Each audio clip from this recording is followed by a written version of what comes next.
Hey, hello everyone, everything good, everything right, and I'm alright. So today I am making a different kind of video instead of gameplays or stuff like that. I am making an opinion regarding the meta of a certain character. The character is none other than Film Z, Zephyr. Now, as you know, recently Zephyr got a rebanner as he got buffed to counter Kizaru, making people very interesting on summoning with him. And the point of this video is going to be me trying to explain why dedicating yourself to Zephyr might not be a good choice for the future. Now, if you are a fan of the movie Film Z, you are completely free to ignore these arguments and summon anyways. I am well aware it's a liked movie, and don't let the sweaty meta determine who you want to play. This video is for those who care about the sweaty meta. So without any more horsing around, allow me to start my argument. My first argument is going to be that he is a state character. It should be well known by now that state characters do not age well. We have plenty of examples like Egghead Zoro, Light Shanks, Blue Big Mom, Akainu, and most notably, EX Sabo. Like, these characters are strong when they release or get buffed by like a few months, but when the counters arrive, these characters' stocks fall straight down to the depths of the Mariana Trench. And while there are some characters who can get their states back fast, like Boomer Shanks by perfect dodging, or Egghead Zoro by landing a quick string of normals again, Zephyr does not have a quick and reliable way to get his state back. Some of these state characters do get to keep some of their stuff, like Akainu, he gets to keep attack and defense stacks. Zephyr, on the other hand, becomes abysmal once he loses his state. So, to elaborate on how bad he gets, Zephyr has 80% damage reduction in his buff state, plus removing all attack stacks while he's attacking his buff state. But after it's removed, he only has 30% damage reduction and loses nullification to all status effects, which is what most defenders have at this point. Like, he is losing the basic needs of defenders nowadays. In other words, you become step up level after losing your state. So once we get a character who gets buffed or released to counter Zephyr, Zephyr's stocks will be going down by a lot. At least with most EXs, they're still playable and top of the meta, but I doubt this will be the case with Zephyr considering how bad his base form is. My second argument is the needs of a defender. Defenders, in order to have a consistent performance, need a lot of resources put into them.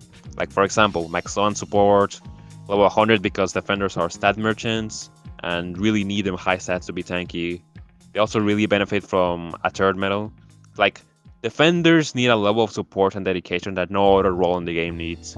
Attackers can still KO at level 80, runners can still go around capturing flags at level 80. Defenders, while still playable at level 80, don't perform as well unless they're at level 100.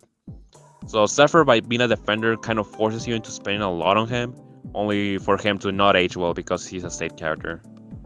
My third argument is no versatile survivability. A lot of characters that have been lasting long in the meta have ways to escape death. There's characters with 1 HP traits to survive getting one-shotted. There's characters with extra lives. There's characters with crazy heals. There's characters who can teleport away. Let's look at Lucci for example. Lucci has crazy heals, insane damage reduction in attacker form, but also a high defense stat in order to tank attacks that ignore damage reduction. He was made to counter Esnek after all. Like, I invested on defense during Garp era as well, and Lucio was able to eat blue holes. He ate them and left no crumbs. This allows Lucci to be flexible between metas, where only damage reduction matters, or when only defense matters. There's also Blue Kaido. Yes, I know he's not doing great in this meta specifically, but hear me out.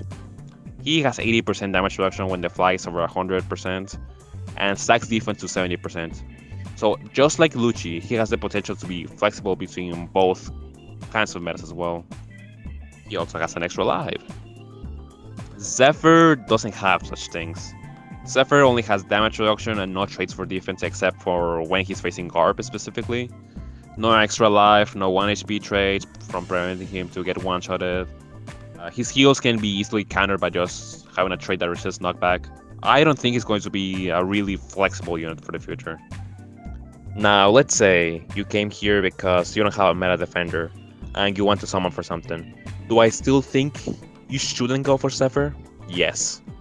I think if you want a meta defender, what you should be summoning for is the Green Bull and Fujitora banner.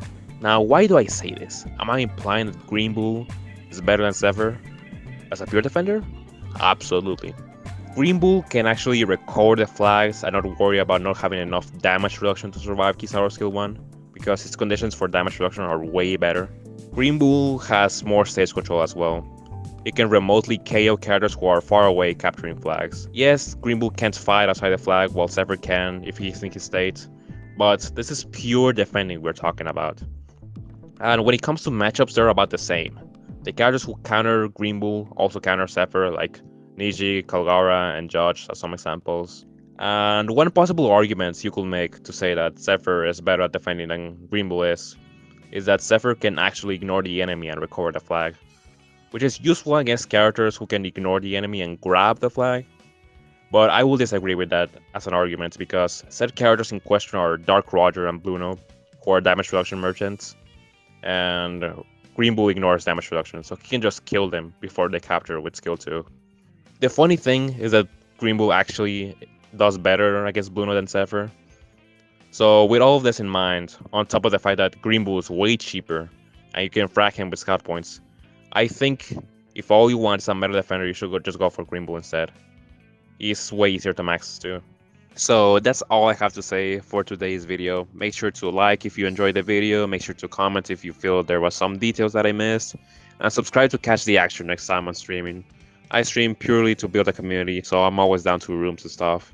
Anyways, I'll catch you later. See ya.